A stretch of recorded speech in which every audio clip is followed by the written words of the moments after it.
Well, in the last hour, we spoke with former royal bridesmaid India Hicks. She shared some incredible memories from Prince Charles and Diana's wedding, where she was a 13-year-old bridesmaid. She showed us the dress. It was amazing to see.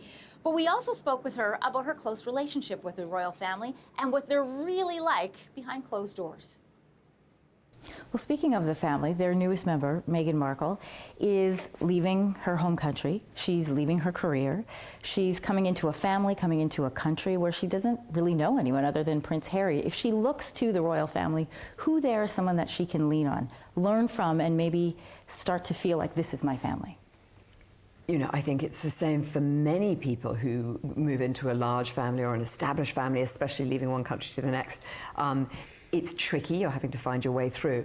I do remember my mother saying that when Diana moved into the royal family, the Queen gave her two ladies-in-waiting so that she really would have support, she really would be shown the protocol and all the ropes and the craziness that goes on with being part of the royal family.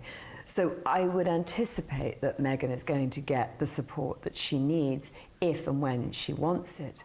But I think, you know, they're a young, dynamic couple, and they're a modern couple. Yes, they're going into this ancient institution, but I think we've already seen what Catherine and William are doing is modernising the family to a certain extent. And I think we'll see a real breath of fresh air from Meghan and Harry because they're able to. I think if you're inheriting the throne, life is very much predicted for you, and it's very difficult to change. But Harry's role is equally difficult because he's the spare, because there is no defined role. But also, I would imagine that gives him some leniency in order to create his own identity. He's not going to inherit that throne, and I think Meghan is the same. I think together they really could do something rather amazing. Meghan is an outsider, not just because she comes from America, but she's very different from the other royal brides that we've seen. You know, we hear talk of people being commoners, but, you know, Lady Diana was still a lady, and Meghan Markle is, you know, has a more common background. She doesn't have the same pedigree. So how will she manage that? It's a very big role to walk into. It's huge. It's huge. Who knows? We can only wait and see. But again, one hopes that the foundation is a strong marriage, a love for one another, respect for one another, and that he will be able to guide her. One hopes that Kate is there as an example of someone who also came from somewhere that wasn't within the inner circle of the royal family. And Kate has managed brilliantly. I mean, imagine living with the glare of the world's public watching your every single move, and the prurient interest of the press every single day.